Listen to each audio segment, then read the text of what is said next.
The name's Paul. I'm 22 and a regular office employee. I'm currently at home having some hot pot with my sister Paige and my dad. Crab hot pot is delicious! It's the best thing to eat during the cold season. The CEO of a company in Hokkaido we do business with sent this. There's more, so eat as much as you want, you two. You too, because you seem busy with work lately. You need to eat a lot and build up your strength. Of course! I'm gonna finish this off with some Chinese noodles. By the way, how's college going, Paige? Good! I'm having fun and working hard. Since I'll be working at your company after I graduate, I need to be successful, so...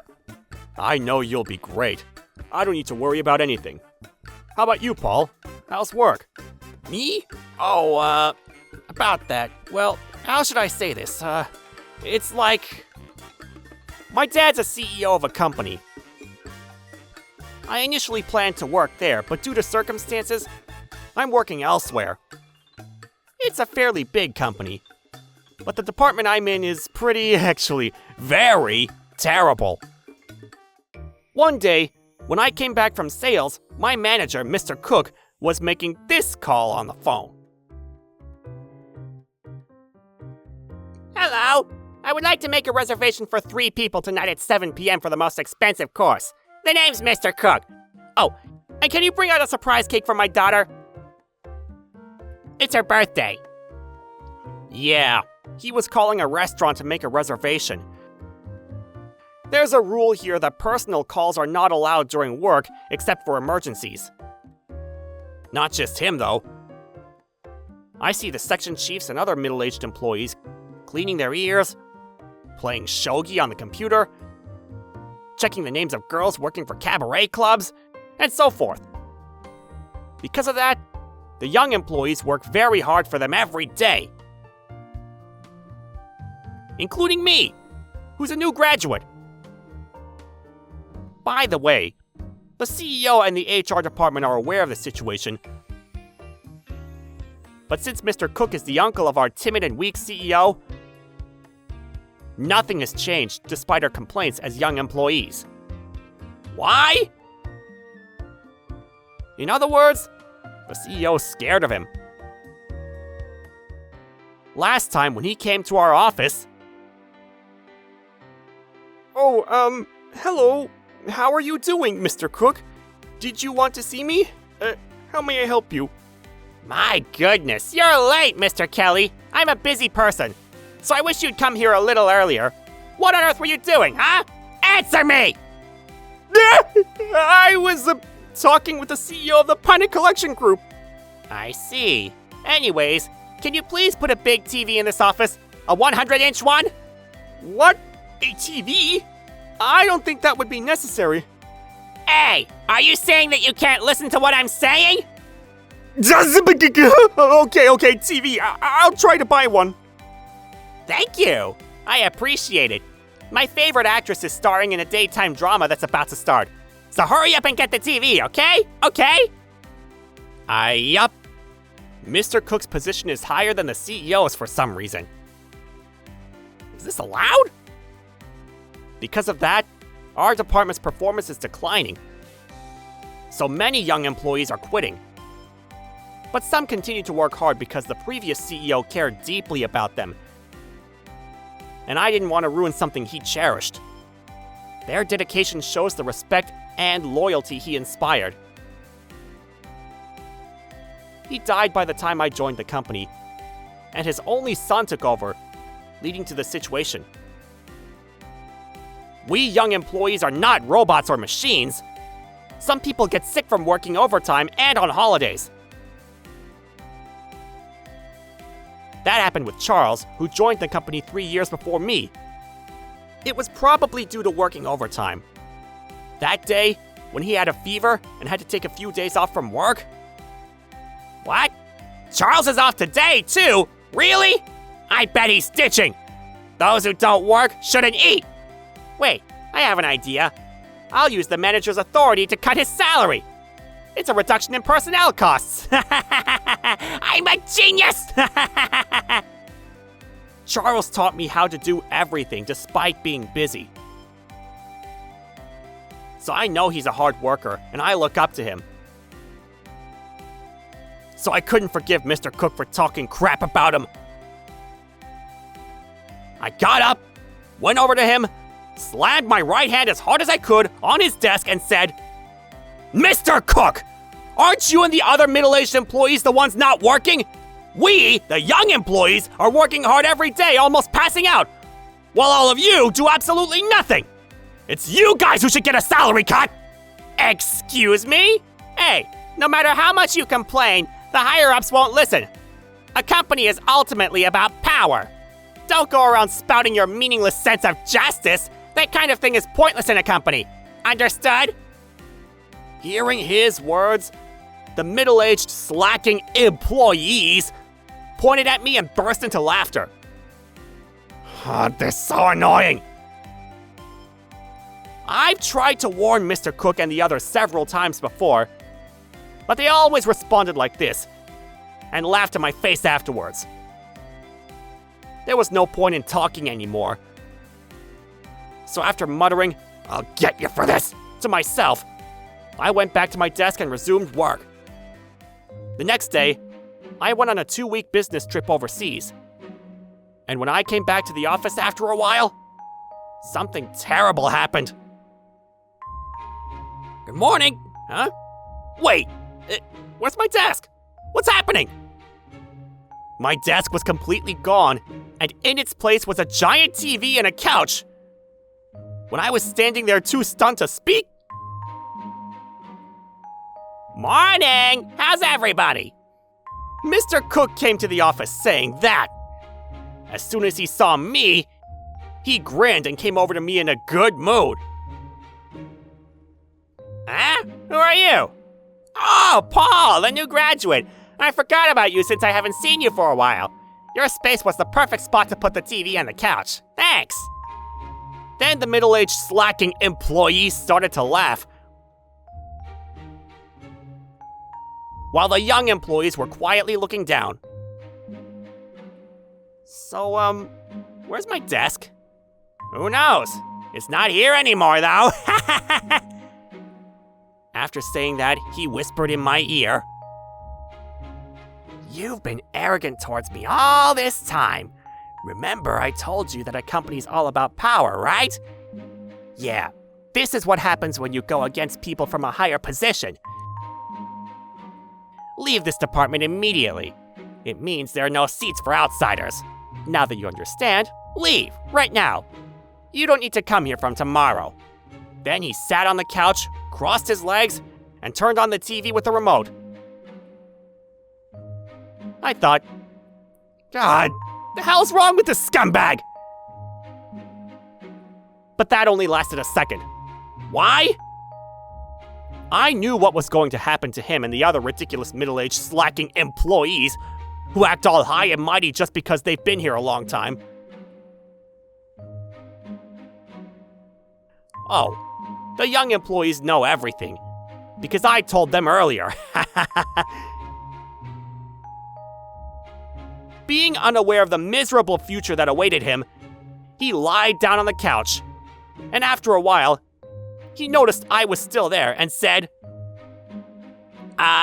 didn't I tell you there are no seats for outsiders? Can you go home? My favorite model's going to appear on the morning talk show, so I don't want to see your face while I stare at her beautiful self. Bye!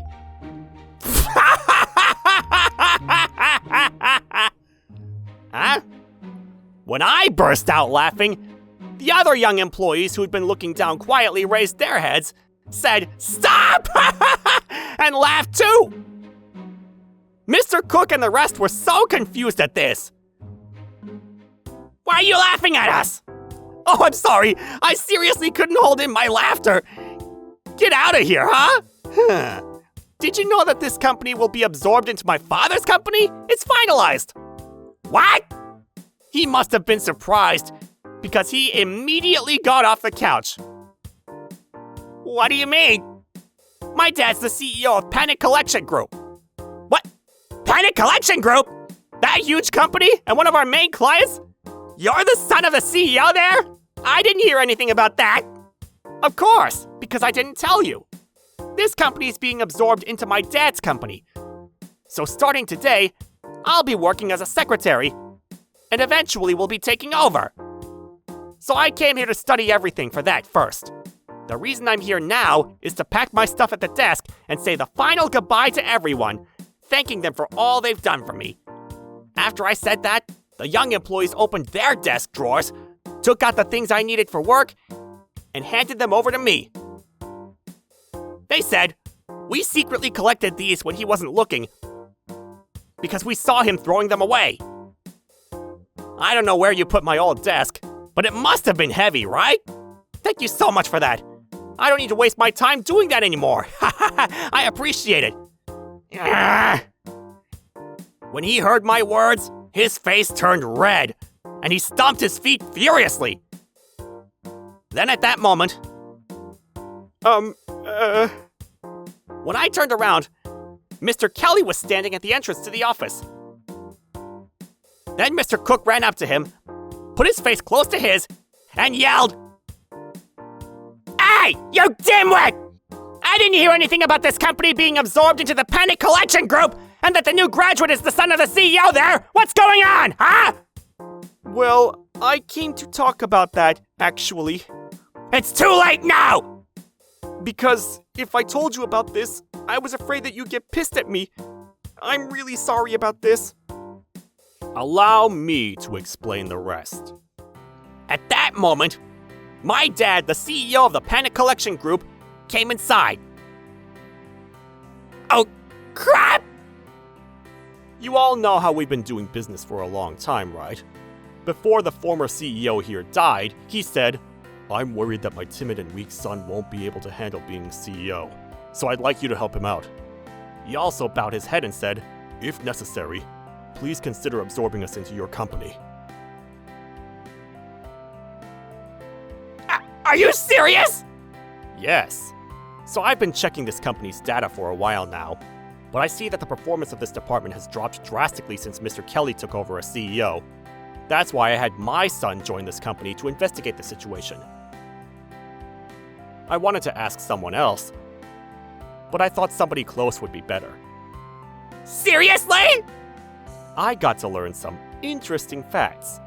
Seems like you, Mr. Cook, and the long-working employees are slacking off at work, making the young ones work, and so forth. Wow, how terrible. So I asked him, if things continue like this, the company's performance will keep declining, and there will be trust issues. What do you want to do? To which he answered, I don't want to be Mr. Cook's boss anymore. So can you please absorb us into your company? Hey, you! How dare you do that without telling me? Because I'm not the kind of person who can be a CEO. Also, you all are pushing all the work onto me while doing nothing. You're reaping all the benefits for yourselves. He started crying, but Mr. Cook got more pissed, so he grabbed his collar in anger. The office was like hell on earth. Fighting won't take you anywhere, you two. Anyways, Mr. Cook, you don't need to come here from tomorrow. What? I'll be replacing all the employees and starting from zero. We can't afford to keep slackers like you around anymore. Not just you. All of you who did the same thing as him. So please, pack your stuff and get out of here. At that moment, Mr. Cook and the rest let out pathetic screams of "Eek!" and began to cry, saying things like, my wife's gonna abandon me, and how are we going to survive? But seems like they'd given up. So they all began to pack their stuff. After that, my dad absorbed this company, and Mr. Cook and the others were fired. It seems like they're having a difficult time finding new jobs now because of their age. Not to mention their bad rep. Luckily, they did find a part-time job, but are working long hours and being scolded by their young bosses every day. Some were abandoned by their wives and children and ended up getting divorced. Looks like everyone's on the path to misfortune. But the worst of them all was Mr. Cook. Not only was he abandoned by his wife and children, but his relatives were bashing him. They said, "Since you did something ridiculous, all of us are having a difficult time. How dare you!" Because of this, he suffered a mental breakdown and ended up locking himself in the room of his shabby house. However, he needed money to live, so after running out of savings, he turned to a financial company. But since his credit limit maxed out in no time, he turned to the loan sharks. However, since he couldn't pay back, he's now forced to work without sleep in a factory deep in the mountains introduced by them. By the way, Mr. Kelly's now working as a farmer introduced by my dad. As for me, I'm working hard as a secretary under my dad. I'm so glad that they're not around anymore. There's nothing but peace. Also, guess what, everyone? Charles returned! I feel very fulfilled about this. Oh, right. I was having dinner with my dad and Paige the other day, and talked about this. I literally had no screen time and couldn't help much, but I'm glad to hear everything is all good now. I'll be looking forward to your success after graduating from college. Now's the time to study hard, eat well, and conserve your energy. Of course, I'll do that. Anyways, the Chinese cabbage in this hot pot is delicious. It is. Wasn't this sent from Mr. Kelly? Yep, he also sent us some potatoes. So let's make buttered baked potato later. Yeah, I'm gonna put some bacon bits on it.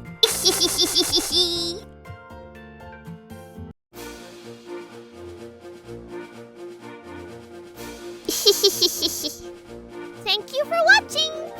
What kind of crazy people will we get to see next? Stay tuned for more!